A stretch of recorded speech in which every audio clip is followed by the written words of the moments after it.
Hi,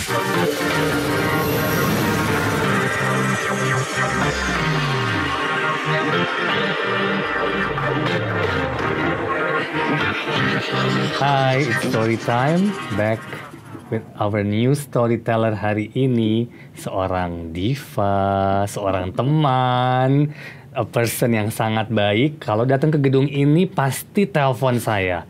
Beb, kamu di mana? Naik dong. Beb, kamu di mana? Turun dong. Itu aku appreciate banget. Dia segitu ingat terus sama saya. Siapakah dia? Aura Kasih. Halo, halo. Hai deh, thank you for coming.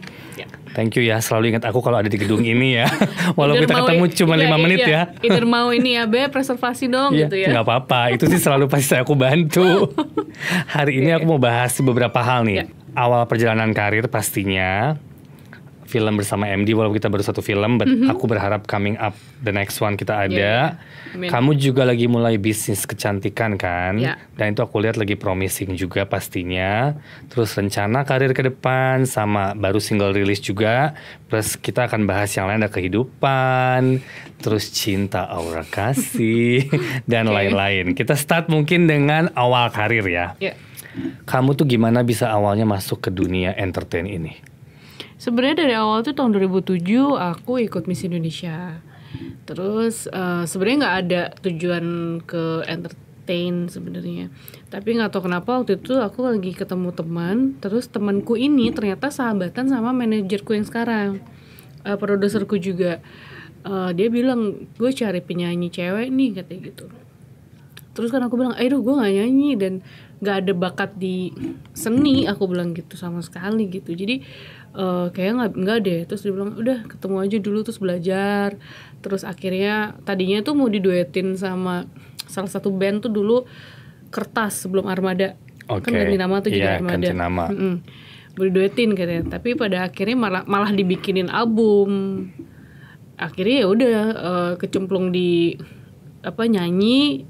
Gak lama tuh mulai ada iklan, mulai ada film, mulai ada sinetron gitu. Jadi ya akhirnya udah nyemplung di situ sampai sekarang. Tapi nyanyi emang passion kamu dari awal? Sebenarnya aku tuh nggak ada passion di entertain, sebenarnya nggak ada sama sekali. Tapi memang ya mungkin jalan hidupnya ternyata di sini gitu kan. Ya udahlah karena ada kesempatan dan aku kan tipe orangnya mengalir gitu. Jadi ada apa di depan aku selama itu masih bisa aku kerjain dan nggak bikin aku rugi dan tidak merugikan orang lain, ya aku pikir ya jalanin aja lah gitu. So terus abis itu baru masuk main film dulu apa sinetron dulu? Film dulu. Waktu itu tuh 2009 tuh film dulu. Film dulu pertama, ya. Dari film, beberapa film, baru kamu langsung masuk ke sinetron. Sinetron. Kalau kamu suruh pilih film atau sinetron? Sebenarnya kemarin tuh banyak juga nawarin sinetron, cuman karena udah mulai nyaman di film kali ya, cara aktingnya juga beda kan. Jadi aku pikir kayak film lebih asik deh. Tapi dari segi uang, dari segi budget mah kayaknya ya sinetron bisa sekali main tuh udah bisa kita ya udah beli rumah lagi dah gitu. Tergantung kebutuhan sih sebenarnya. Lagi pengen apa? Misalkan aku pengen beli rumah di mana nih, ya udah sinetron aja dulu gitu. Kerja bener gitu. Tapi kemarin sempat banyak kan sinetron kan? Sempat beberapa judul kan? Enggak, sinetron aku tuh baru ada 2 sinetron. Oh baru 2 ya? Baru 2. Tapi lumayan panjang-panjang kan? Lumayan panjang. Maka jadi kelihatan lah gitu kan? Ya hasilnya kelihatan. Dan terus sempat masuk satu film di MD. Waktu itu kita film horor ya? Film horor. Pernah ngerjain film horor belum sebelumnya? Pernah sekali ya. Oh pernah sekali ya? Sekali. Berarti kan kamu udah pernah bereksperimen dengan film drama dan film horor. Ya. Apa perbedaannya yang kamu rasakan ngerjain horor dan drama? Pasti berbeda dari segi waktu, dari segi skrip dan segala macam. Cuman where is your passion? Lebih ke drama atau gue lebih suka horor nih? Ada sebagai orang yang gue lebih suka film horor, ada yang gitu kan? Oh iya. Aku lebih suka drama sih ya. Satu mungkin lebih simple. Dan kayaknya dari actingnya juga total banget ya. Kita tuh kayaknya total banget. Karena dari skripnya juga, mungkin ceritanya juga. Aku tuh suka banget kalau acting tuh nangis-nangis dibanding acting ketawa. Gue paling gak bisa kalau suruh acting senyum-senyum ketawa tuh kayak gak natural. Berkali-kali tuh kayak ketawanya biasa aja, natural aja gitu. Aku bilang, aku tuh gak bisa acting ketawa. Tapi kalau acting nangis tuh aku ya jago lah gitu sebenarnya. Tapi kalau film horor tuh capeknya tuh karena kayak kita harus kaget-kagetnya itu kan ngabisin energi banget gitu loh. Meskipun gak lari-lari ya, tapi apa ya, mungkin kita harus ekspresif banget gitu, kayak misalkan lagi ketakutan atau mungkin lagi apa gitu tuh jadi ngabisin energi banget sih menurut aku. Banget ya. Tapi terakhir itu berarti kamu terakhir syuting tuh kapan? Udah lama kan kamu nggak syuting? 2018 aku terakhir syuting. Terakhir itu 2018? Iya. Sampai sekarang kamu belum syuting lagi? Belum, karena kan dari 2018 aku nikah, aku punya anak, terus ya udah ngurusin, terus nggak lama kan pandemik juga gitu, jadi apa namanya, jadi nggak syuting lagi. Apakah itu jeda waktu itu yang membuat kamu akhirnya merubah kehidupan kamu untuk bisnis? Ya salah satunya kan kamu punya bisnis kecantikan ya sekarang. Itu awalnya gimana kamu bisa masuk ke bisnis kecantikan? Nah kalau bisnis kecantikan itu tuh udah aku rencanain dari 2017. Dan kita opening itu di 2018 kalau nggak salah, waktu aku lagi hamil ya kita opening. Tapi kan udah perencanaannya tuh udah lama gitu. Jadi memang aku tuh dari dulu pengen banget jadi dokter, karena aku nggak bisa jadi dokter nih gitu, nggak ke sekolah juga.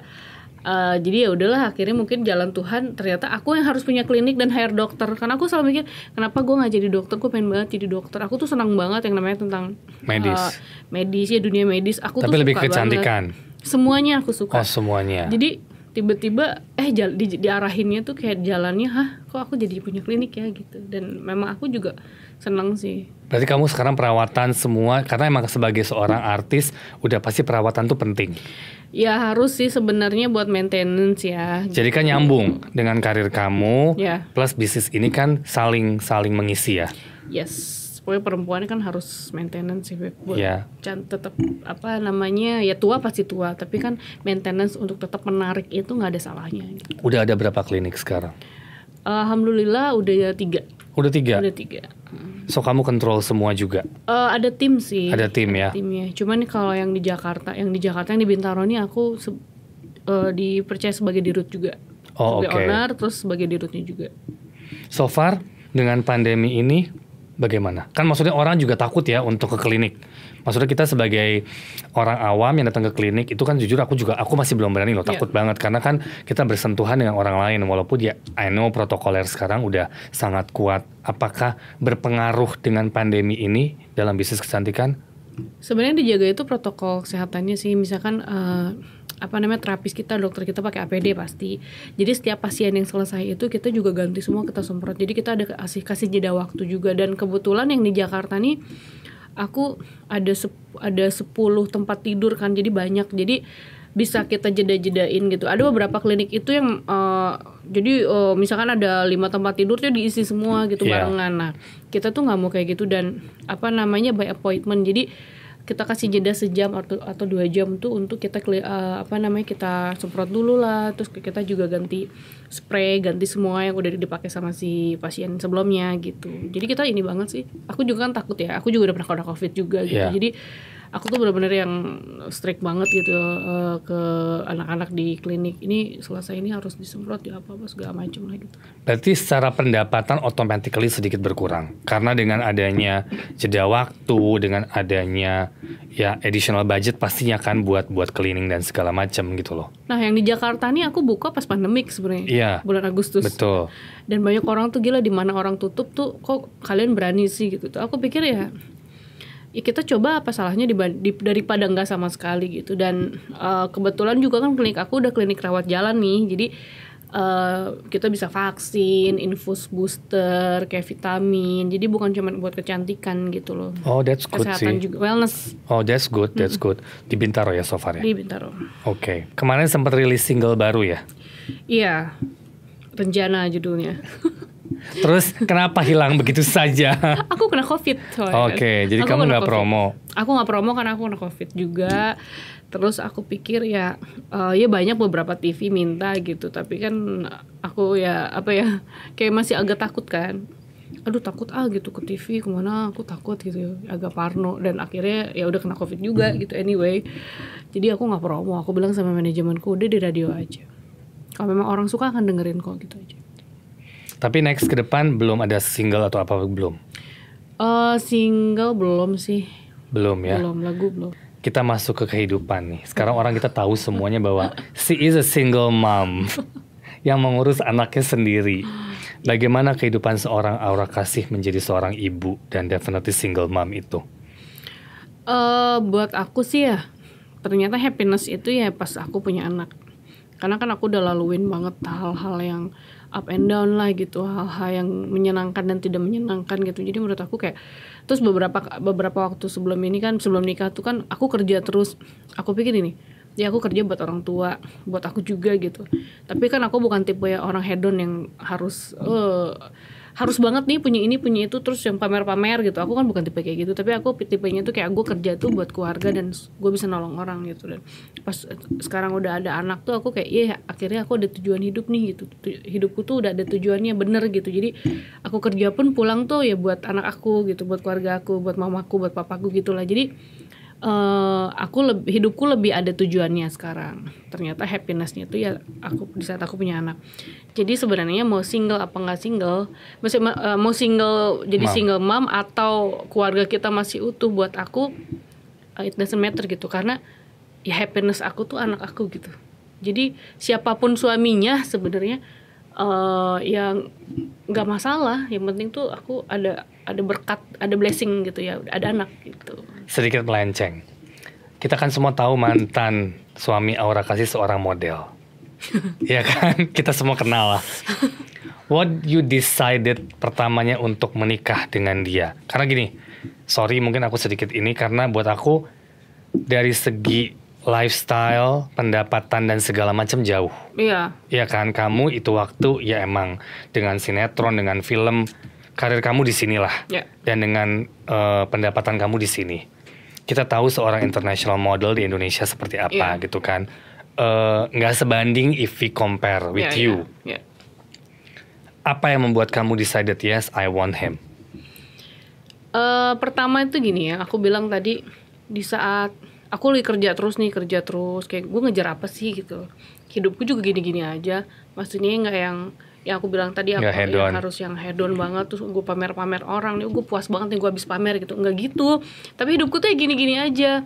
Tapi aku pikir ya itu kok kosong ya gitu, kenapa ya, apa yang kurang gitu. Dan aku tuh kayak ngerasa setiap aku tuh selalu tuh nulis di story dulu, I hate sunset gitu, kayak kok senja tuh nggak enaknya, kenapa kayak kesepian gitu, apa ya ini apa ya, punya pacar pun aku tetap ngerasa kok kesepian apa ya gitu loh. Dan mungkin aku pikir kayaknya aku harus punya anak deh gitu. Karena aku bilang, mau cowoknya siapapun, aku bilang aku harus punya anak.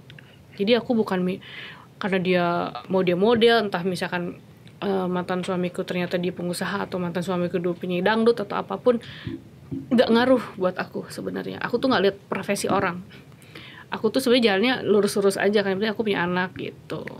Tapi kamu ada kepikiran nggak bahwa materi is important ya, kita tahu. Maksudnya itu semua orang menerima itu bahwa materi itu penting dalam kehidupan suami istri, punya anak. Kita harus mikirin anak sekolah ke depan panjang. Di awal kan kamu udah tahu secara materi kamu jauh di atas lah. At that time ya, jauh di atas. Kita nggak pernah tahu nasib orang when dia berubah menjadi siapa, kita nggak pernah tahu. Nah itu kan itu lumayan positioning yang berat untuk kamu bisa memilih dia. Oke, bisa kamu udah cerita tadi bahwa yang penting aku mau punya anak, punya keluarga, ya rezeki Tuhan yang ngatur, semua akan jalan. Tapi nggak segampang itu kan. Dengan gaya style kamu, hidup kamu yang kamu set nggak hedon, tapi maksudnya kan people see you as a superstar, bintang gitu kan, punya standar di sini gitu kan. Untuk nyamain ke sini kan juga you need a company ataupun partner yang at least bisa di level itu gitu. Sebenarnya itu memang ya materi ya semua orang pasti butuh betul. Dan udah pasti jadi tujuan hidup masing-masing orang kan. Tapi balik lagi levelnya beda-beda. Ada orang tuh misalkan let's say ya kayak 100 juta sebulan gue cukup, ada yang gak cukup lah 100 juta gue buat beli tas doang gitu.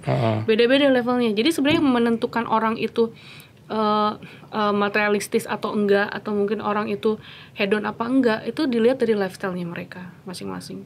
Jadi ya misalkan aku 20.000 aja bisa makan dan minum kok gitu, tapi ya di pinggir jalan. Ada yang gila 20.000 mana muat, gue cuma 2 juta itu buat di restoran loh gitu, istilahnya kayak gitu. Jadi aku tuh fleksibel, hidupnya aku bisa ngikutin, tapi dalam artian selama itu nggak merugikan. Ya sekarang aku misalkan aku nikah, tiba-tiba merugikan, tiba-tiba amit-amit gue bangkrut, wah gue jual rumah, gue jual mobil, itu baru nggak boleh. Tapi kan selama hidup masih bisa ditata dengan baik, dan aku mikirnya gini, yuk kita bareng-bareng aja gitu. Kita bareng-bareng namanya juga suami istri, terus dari di agama pun ya istri tuh juga harus ngikut ya. Bisa, apalagi kalau bisa support tuh buat kita tuh kayak udah wah dapat poin plus dari Tuhan deh gitu. Lu maksudnya mau begitu gitu. Nah aku pikir ya ya yang tadi aku bilang, siapapun dia dan profesinya apa, menurut aku tuh waktu itu kan aku ya sama mantanku kan kayak cocok, anaknya juga baik banget gitu. Terus aku juga pengen punya anak. Udah, that's it. Tapi kan pandangan Aura tentang anak. Kenapa? Pandangan orang tentang anak. Kan kamu bilang kamu pengen banget punya anak nih. Sekarang dengan kamu sudah mendapatkan itu, gimana tuh sekarang? Yang pasti aku happy banget. Jadi sebenarnya itu nggak bisa diganti sama apapun. Happy, dan ya itu dia. Yang penting tuh hidup itu punya tujuan. Ada orang tuh hidup yang ya lari-lari mulu nih, wah nggak tahu ngejar apaan karena mungkin nggak ada tujuan gitu loh. Mungkin dia udah punya semua, dia pengen punya rumah yang besar, dia pengen punya bisnis, dia punya ini punya itu, dia udah punya nih, tapi tujuannya apa nggak tahu kan. Nah kalau aku kan sekarang tuh kayak oh ya udah, jadi aku udah punya tujuan. Jadi hidup aku mau ngapain, aku mau kerja, aku mau ada apalah gitu istilahnya, itu kan buat anak aku semua gitu.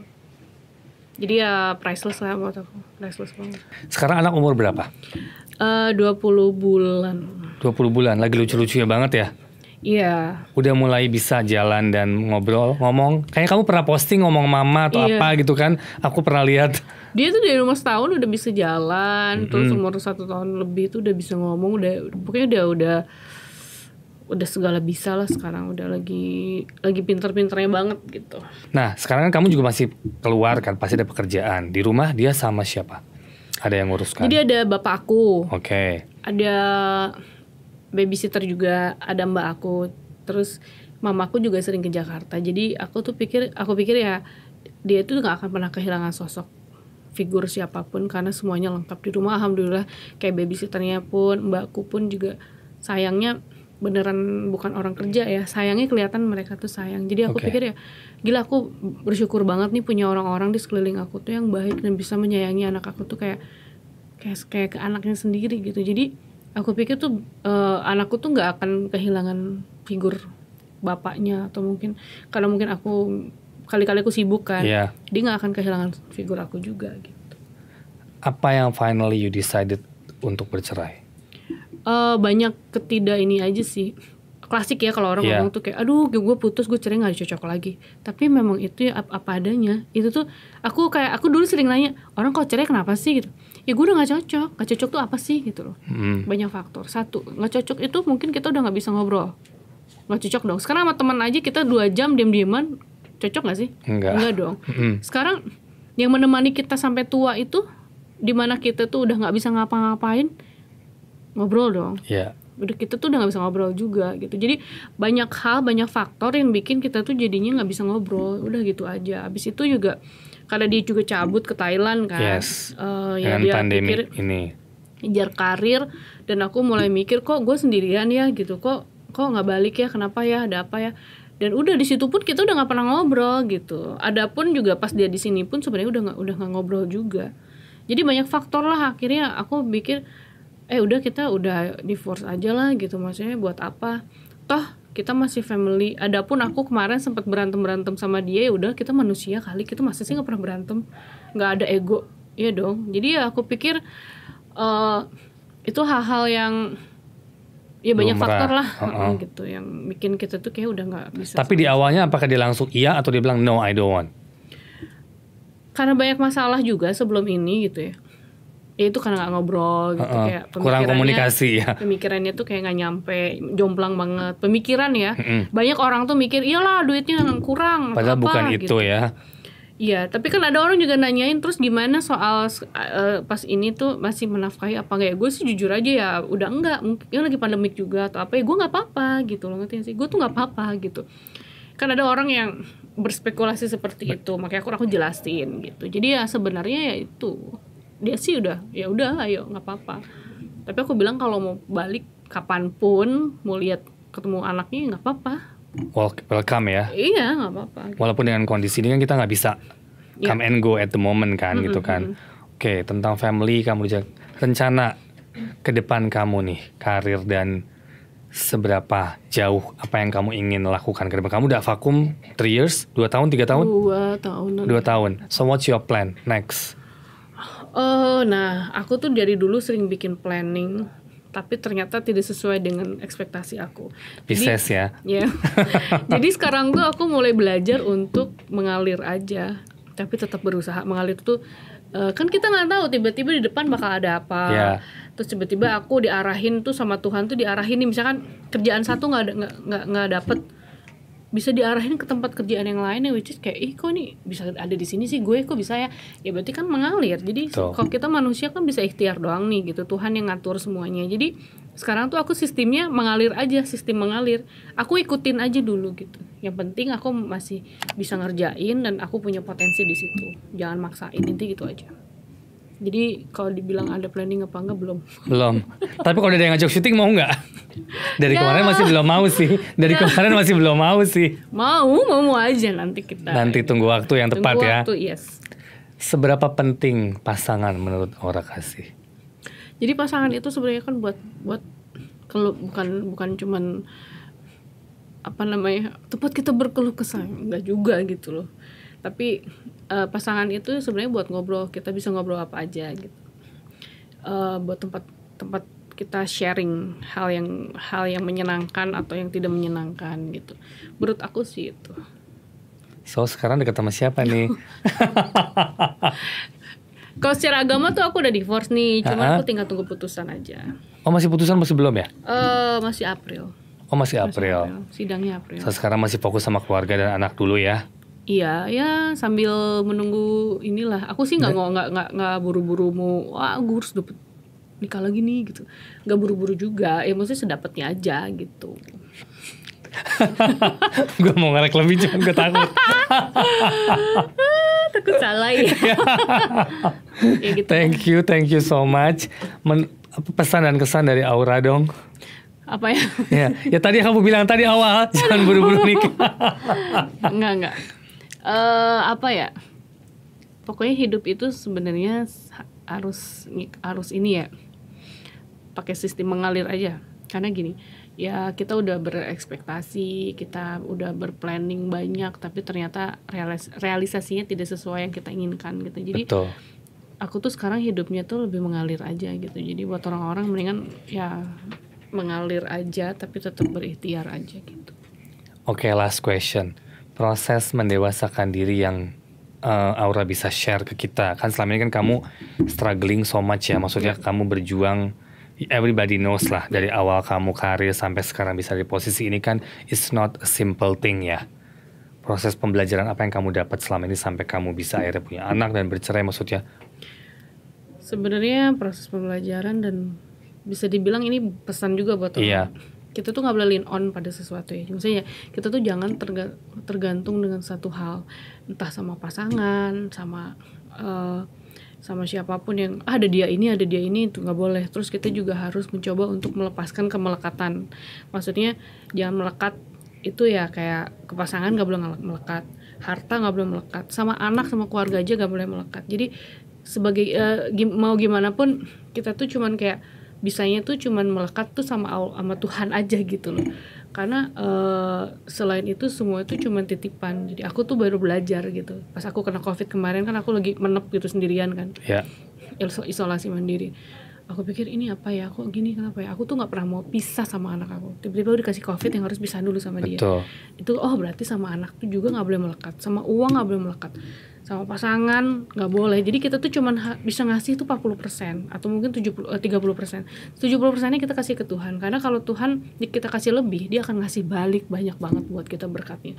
Jadi aku pikir ya nggak boleh lean on sama makhluk hidup apapun, nggak boleh melekat. Jadi cuman sama Tuhan aja yang kita tuh harus ya sama Tuhan aja deh. Aku ada masalah, ada apa ya, ada Tuhan, semua ada Tuhan. Tapi aku setuju dengan kamu bilang, karena saya juga pernah kena COVID. Jadi we know how kita diisolasi di posisi yang kita nggak bisa komunikasi sama komunikasi bisa nggak bisa bertemu. Kita benar-benar hidup sendiri, dan itu di situ kita belajar banget untuk introspeksi diri pastinya, belajar banget untuk lebih ke Tuhan. Setuju banget, aku benar-benar setuju, karena kita di posisi yang sama, Iya. depresi karena bener-bener you cannot meet your anak kamu. Iya. Aku nggak bisa ketemu anak aku di rumah dan keluarga. I mean like my mom crying. Maksudnya Iya. itu lumayan boundaries yang oh my god, gila ini mentally ketembak banget sih. Iya kan? Iya. I mean like apalagi aku sebulan. Kamu mungkin nggak terlalu lama ya, 2 minggu ya. Aku 2 mingguan. Aku 1 bulan itu like almost going crazy banget sih dengan hal ini gitu loh. Tapi ya akhirnya benar jadi banyak belajar untuk bisa lebih menghargai diri sendiri, lebih bisa menghargai orang lain pastinya. Iya, dan kita dikasih waktu untuk berdua sama Tuhan aja. Yes, gitu. setuju Iya nggak sih? banget ya. Ya kan, jadi ya itu pelajaran sih menurut aku. Sangat, Banget. sangat. Jadi COVID itu dilihatnya ada 2 sisi. Ya gimana kita ini makanya yang penting ya kita jaga kesehatan tetap, Iya. protokoler tetap, tapi emang harus lebih banyak berdoa lah Dan pastinya. hidup dalam kesadaran. Yes. Iya dong. Ya benar-benar. Harus tetap waras gitu. Iya harus tetap waras Jangan dengan ke kondisi bawah-bawah. begini. Oke. Gitu. Thank you so much Aura for today. Sama-sama. Jangan lupa subscribe, like, and comment. Thank you with Aura Kasih. Thank you.